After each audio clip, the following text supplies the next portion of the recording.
नमस्कार विद्यार्थी मित्रांनो, आज आपण सर्वनामाविषयी जाणून घेणार आहोत. शब्दाची ही दुसरी जात सर्वनाम.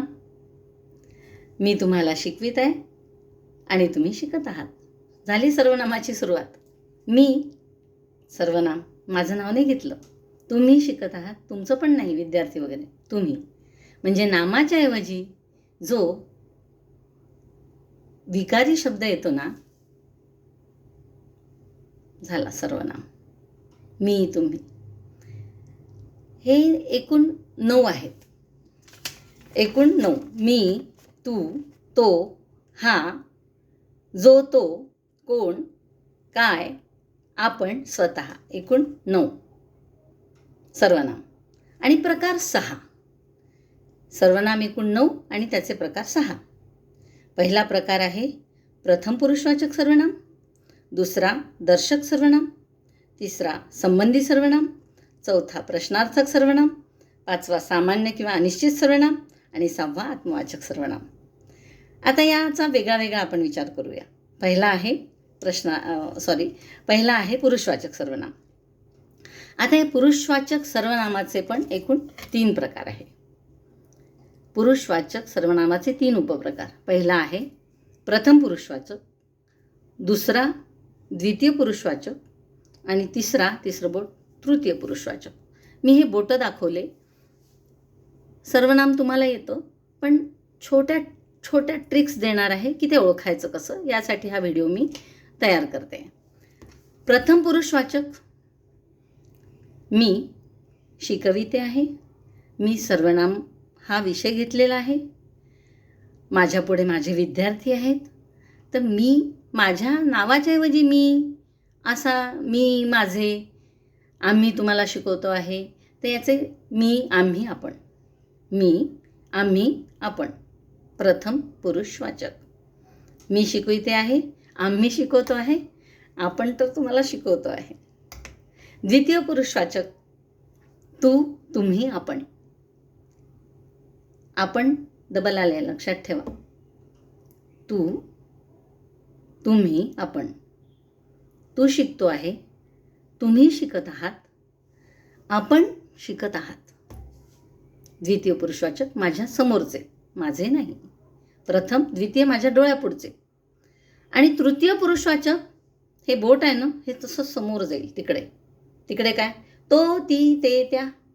तो शिकतो आहे, ती पण शिकत आहे, ते शिकत आहेत, त्या सगळ्या शिकत आहेत.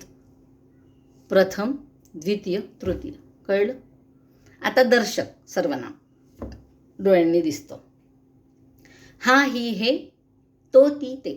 हा विद्यार्थी आहे, ही विद्यार्थिनी आहे. ही डोळ्यांनी दाखवतोय. हा, ही, हे म्हणजे हा डोळ्यांनी दिसतो आहे. तो हा म्हणून हा विद्यार्थी, ही विद्यार्थिनी, हे विद्यार्थी, तो विद्यार्थी, ती विद्यार्थिनी, ते विद्यार्थी. हा, ही, हे, तो, ती, ते. लक्षात ठेवायचं. आणि डोळ्यांनी दर्शक. तिसरा संबंधी. संबंधी सर्वनाम. हे 2 हात असे घेतले आहे मी. कसे? एका वाक्याचा दुसऱ्या वाक्याशी संबंध जोडलेला असतो. कसा? जो अभ्यास करेल तो पास होईल. जो शिकतो तोच शहाणा होतो. जो, तो, ज्याला, त्याला, ज्याचे, त्याचे, जसे, तसे, ज्याने, त्याने. संपलं. 2 वाक्य एकमेकांशी संबंध जोडलेला आहे. आणि तो दर्शक सर्वनामाशी दिसणाऱ्या दर्शक सर्वनामाशी. जो, तो म्हणजे आपल्या डोळ्यांनी दिसेल की नाही, त्याच्याशी. हा, ही, हा शिकतो असं. प्रश्नार्थक सर्वनाम हा 4था प्रकार आहे. सोप्पा. कसा? तू कोण? तुला काय हवे? प्रश्न विचारले मी. तू कोण? कोण आणि काय हे त्यामध्ये येतं. कोण, काय, कुणाला. तू कोण? तुला काय हवे? कुणाला काही पाहिजे का? आज काय शिकविले? असे प्रश्न विचारले. शेवटी प्रश्नार्थक चिन्ह आणि कोण, काय, कुणाला, कुणाचे असे असेल आणि प्रश्नार्थक चिन्ह समजून जायचं की प्रश्नार्थक चिन्हाच्या आधी कोण काय कुणाला असे प्रश्न विचारण्यासाठी आलेली सर्वनामे प्रश्नार्थक सर्वनामे असतात. सोपं. त्याच्यानंतर आहे सामान्य किंवा अनिश्चित सर्वनाम. याच्यामध्ये कोण आणि कायच आहे बरं का, पण प्रश्न अजिबात विचारल्या जात नाही.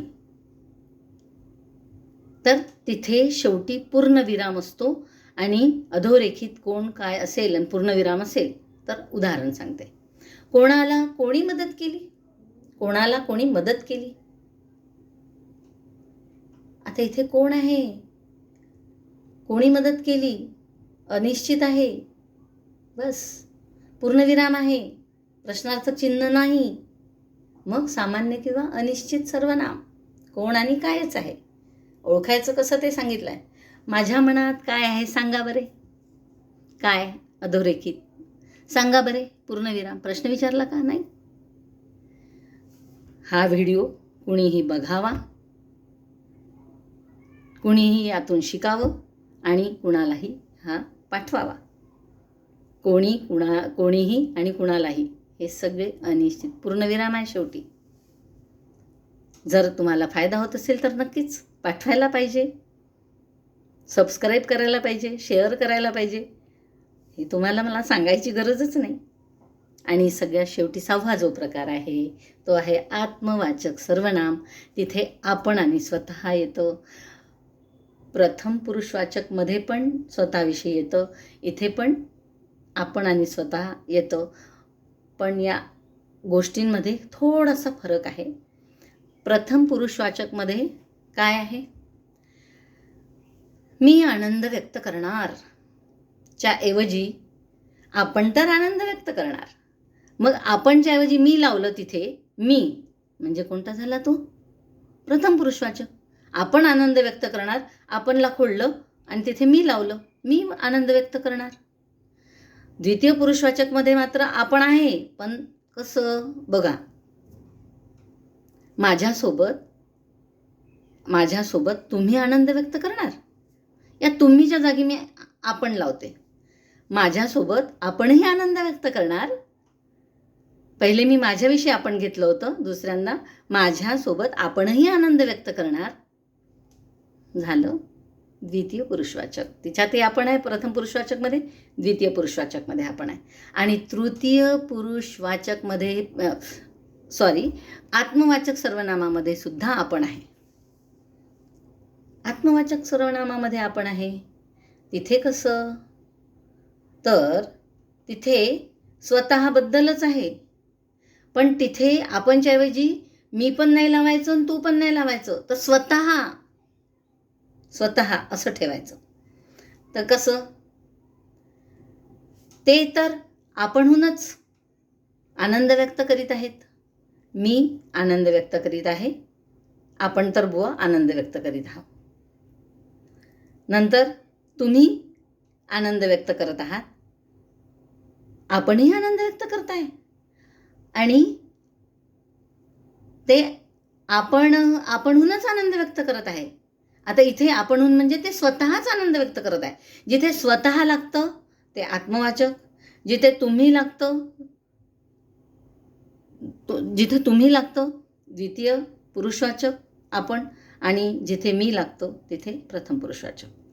असं सोपं आहे सगळं सर्वनाम. ट्रिक्स लक्षात ठेवा. प्रश्नार्थक सर्वनाम असेल कोण काय, तर प्रश्नार्थक चिन्ह लागलेलं असतं, प्रश्न विचारला गेला असतो. सामान्य किंवा अनिश्चित सर्वनाम असेल आणि कोण काय असेल तिथे पूर्णविराम असतो आणि कोण आणि काय याविषयी अनिश्चितता असते. 3 आपण येणार. प्रथम आपण जिथे मी लागतो आपणच्या ऐवजी, द्वितीय आपण तिथे तुम्ही लागतो, आणि तृतीय आपण जो येतो आत्मवाचक सर्वनामात तिथे स्वतः लागतं. संपलं.